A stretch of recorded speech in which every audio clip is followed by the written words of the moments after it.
موسی علیہ السلام وویل ټینګ ویلوړیم په دې خبره چې نو یم په الله تعالی باندې دروي مگر حق خبره یقینا مو توسه ته د خپل رب له طرف ښکارا معجزه وروړې دو نو ته د مش سره بني اسرائیل خوشی کا قال ان كنت جئت بآية فأت بها ان كنت من الصادقين فرعون وویل کچېره تو کې ما نقش وروړې وي او هغه رو مخ کې کا کچېره ته لرشتنه څخه فألقى عصاه فإذا هي ثعبان مبين موسی علیہ السلام خپل امسا و چولانو نسا په هغه ښکارا اژدهار و ونزع يده فإذا هي بيضاء للناظرين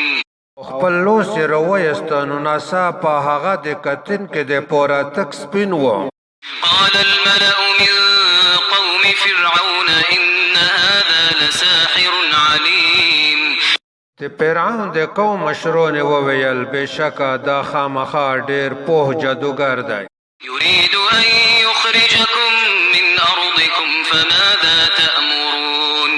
دا غوړي چې توسه د خپل مځکه نه وبوسي نو توسه څه حکم کوي قالوا أرجه وأخاه وأرسل في المدائن حاشرين خلق فرعون ته وویل ته دته او د دورور ته مهلت ورکا او په شارنه کې روټولوین کې ولجا يأتوك بكل ساحر عليم چې تو ته هر شپو جادوګر وروالي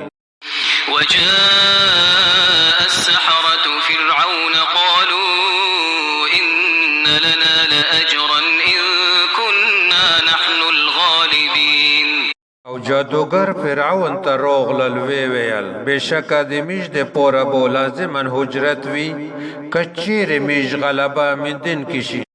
قال نعم وإنكم لمن المقربين فرعون وویل هو یقینا لازمن توسبو لمقربین څخه یی قالوا يا موسى إما أن تلقي وإما أن نكون نحن الملقين جادوګر وویل اے موسی یا ته امسا وغورځوا او یا به مش خپل رسي او امساګانو غورځوین کی شو قال ألقوا فلما ألقوا سحروا أعين الناس واسترهبوهم وجاءوا بسحر عظيم موسی علیہ السلام وویل توسه وغورځوي نو کله چې هغه وغورځولې نو د خلک پسترګې جادو وکړ او هغه شو ویرول او ډېر لوی جادو یې وکړ وأوحينا إلى موسى أن ألق عصاك فإذا هي تلقف ما يأفكون الله تعالی وایي چې میش موسی علیہ السلام ته وحی وکړه چې خپل امسا وچوا نو ناسا په هغه امسا هغه څه ترول چې هغه جوړ کړی وي فوقع الحق وبطل ما كانوا يعملون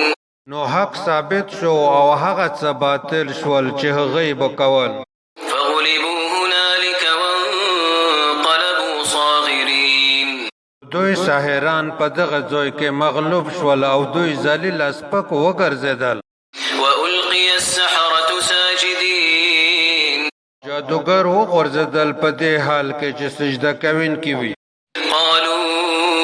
آمنا برب العالمين رب موسى وهارون جادوګر وویل میش پر رب العالمین ایمان راوړ د موسی او د هارون پر رب